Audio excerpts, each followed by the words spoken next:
Добар ден, јас сум Иван Кузмановски, ова се вестите на Сител во 15 часот. Ви благодарам што сте со нас. Основното јавно обвинителство Скопје, како што информира од предслужбата, итно постапило за проверка на наводите изнесени од обвинет во текот на вчерашното рочиште од судењето за убиствата на Вања Ѓорчевска и Панче Жежовски. По наредба на јавен обвинител, едно лице е лишено од слобода и против него е поведена истрага за помагање на сторител по извршено кривично дело. Согласно исказот на еден од обвинетите, сега осомничениот помогнал со прикривање на орудијата со кои се извршени кривичните дела за кое е пропишана казна до животен затвор.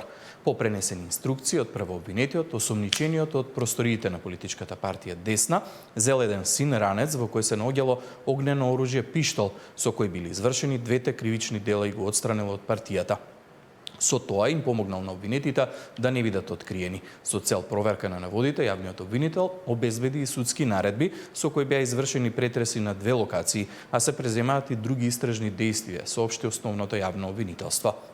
Со цел обезбедување на осомничениот до завршување на постапката, надлежниот јавен обвинител до Основниот кривичен суд Скопје доставил предлог за определување мерки на предпазливост, привремено да му се одземе патната исправа и да се определи забрана за нејзино издавање, како и да се определи повремено да се јавува кај службено лице во судот. Според последните информации од кривичниот суд, ова барање на основното јавно обвинителство е прифатено.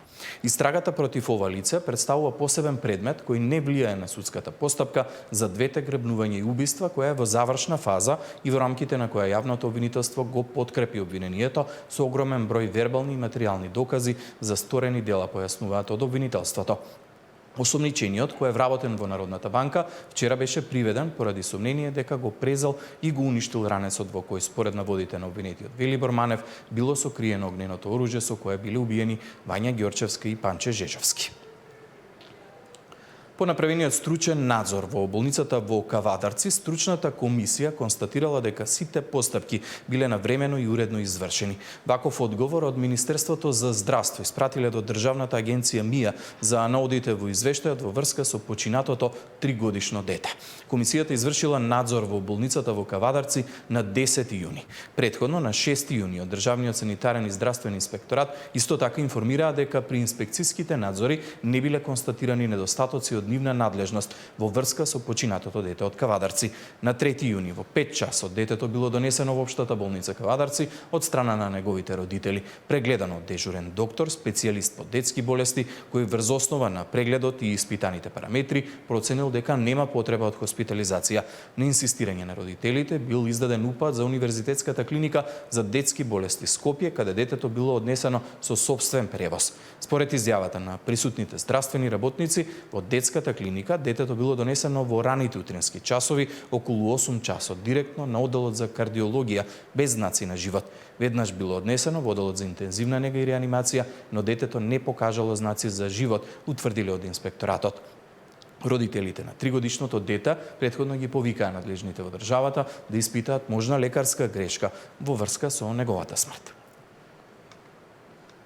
Првата група од 46 повредени утрото заминаа на Пониква, каде во одморалиштето на МВР денеска почнува рехабилитацијата за повредените од трагедијата во Кочани. Со физиотерапевти, медицински сестри и психолошка поддршка ќе го продолжат процесот на опоравување во планински услови. Освен стандардната физикална терапија, ќе имаат и групни вежби за зајакнување на мускулатурата на целото тело. Изминатиот период неколку институции го средија одморалиштето за рехабилитацијскиот процес. Министерството за спорт целосно ги опреми двете игралишта за рекреација, поставени се комарници кои се од суштинско значење за заштита на пациентите во оваа фаза, а спроведена и комплетна дезинфекција, дератизација и дезинсекција во соработка со Центарот за јавно здравје од Кочани.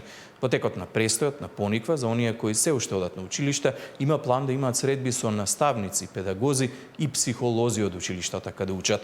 Веќе неколку дена 58 од повредените носат и компресивна облека и според лекарите резултатите се видливи. Неколку пати ќе ја менуваат во рок од 2 години, но тоа според медицинските лица не им пречи во секојдневните активности и одењето на физикална терапија. Наскоро ќе има и силиконски маски за осумина кои се солузни на лице и врат, а експерт од Словенија ќе ги посети за младите кои имаат ампутација на прсти. Екипа на Сител денеска е на Пониква, повеќе детали од таму очекуваме во вестите во 16 часот.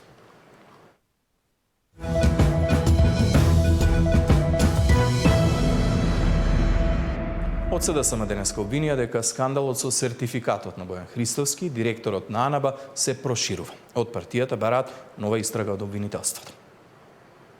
Прво, за јазичниот сертификат Христовски полагал од дома, а во интервјуто за македонски медиум Христовски рече дека полагал преку јазичното студио Јулија во Пловдив. Дали Христовски излажал за да покрие скандал?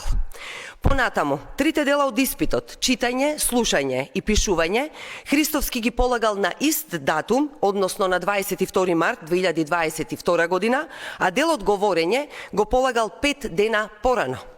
Тоа почитување е спротивно на правилата на ЕТС, каде тестот трае околу 2 часа за сите 4 дела, а паузите се забранети. Звратија со реакција од ВМРО ДПМН, судиите и обвинителите се уште тие што Социјалдемократскиот сојуз ги избра. Доколку има нешто противзаконски за Христовски, први ќе го повикаат на разговор, се вели во реакцијата од водеачката партија.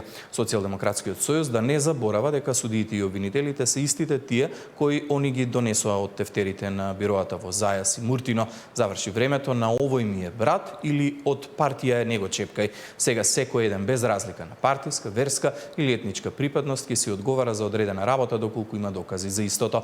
Повторно, СДС растура пердуви и секој ден пресовите им се на база на тоа кој ќе напише полош текст, истиот да се објави. Го повикуваме обвинителството да го провери случајот, а доколку испадне дека нема вистина во истото, Социјалдемократскиот сојуз јавно да се извини, велат во реакцијата испратена од ВМРО ДПМН.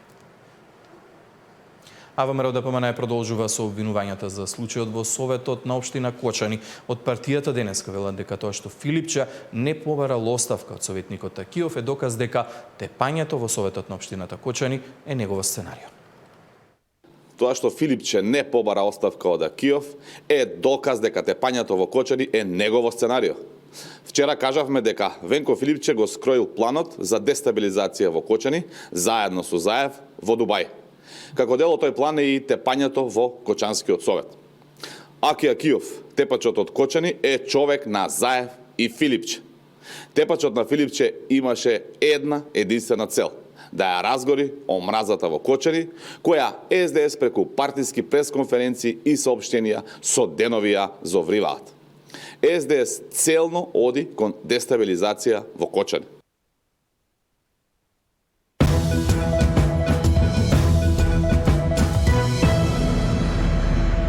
Во продолжение